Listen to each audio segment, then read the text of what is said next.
Hello guys, sa video ito papakita natin yung una namin pinasyalan dito sa may Bolinao, Pangasinan guys. So yung kilalang Cape Lighthouse. So una, magpaparestro muna dyan sa may entrance at magbabayad ng environmental fee worth 40 pesos per head. So naglista din kami ng pangalan kung saan yung location ng mga guests. Tapos legit naman siya kasi may resibo. At pwede rin gamitin yung environmental fee na yan na resibo sa ibang pasyalan dito sa may Bolinao guys. Ayan o, 40 pesos lang. In short, one time lang nagbabayad ng environmental fee. Tapos on top na yung mga entrance fee dun sa mga ibang pasyalan. Ayan o, si Mr. High. So, yan na. Ang taas nung Cape Lighthouse na yan. So, first time namin makapunta dito sa may Bolinao.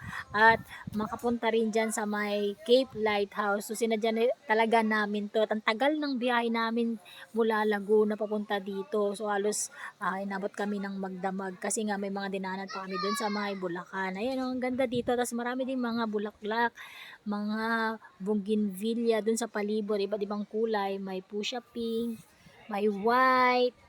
Asan na yung white? Hindi ko yata nakuhanan. Ayan o, yung may signage siya ng Welcome to Bolinao Lighthouse. Ang taas niyan guys, 30.78 meters high. So dinarayo talaga siya ng mga tourist spot dito. Ayun, may punong mangga din. Ayan, yan yung mga bougainvillea.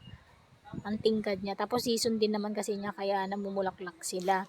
Tapos, dun sa may bandang dulo na yun yung South China Sea. Since ang Bolinao ay nasa dulo na ng Pangasinan, so kaya tanaw dito yung South China Sea dun sa may bandang itaas niya. Ayan, yung ating lighthouse. So ito ay pangalawa sa pinakamataas na lighthouse dito sa Pilipinas. Ang una ay ang Cape Bujidor Lighthouse na makikita sa Ilocos Norte.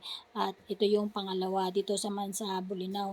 So ito naman ay pangatlo na sa lighthouse na napasyalan ko dito sa Pilipinas. Ang isa kong napasyalan ay sa Malabrigo Lighthouse sa May Lobo, Batangas.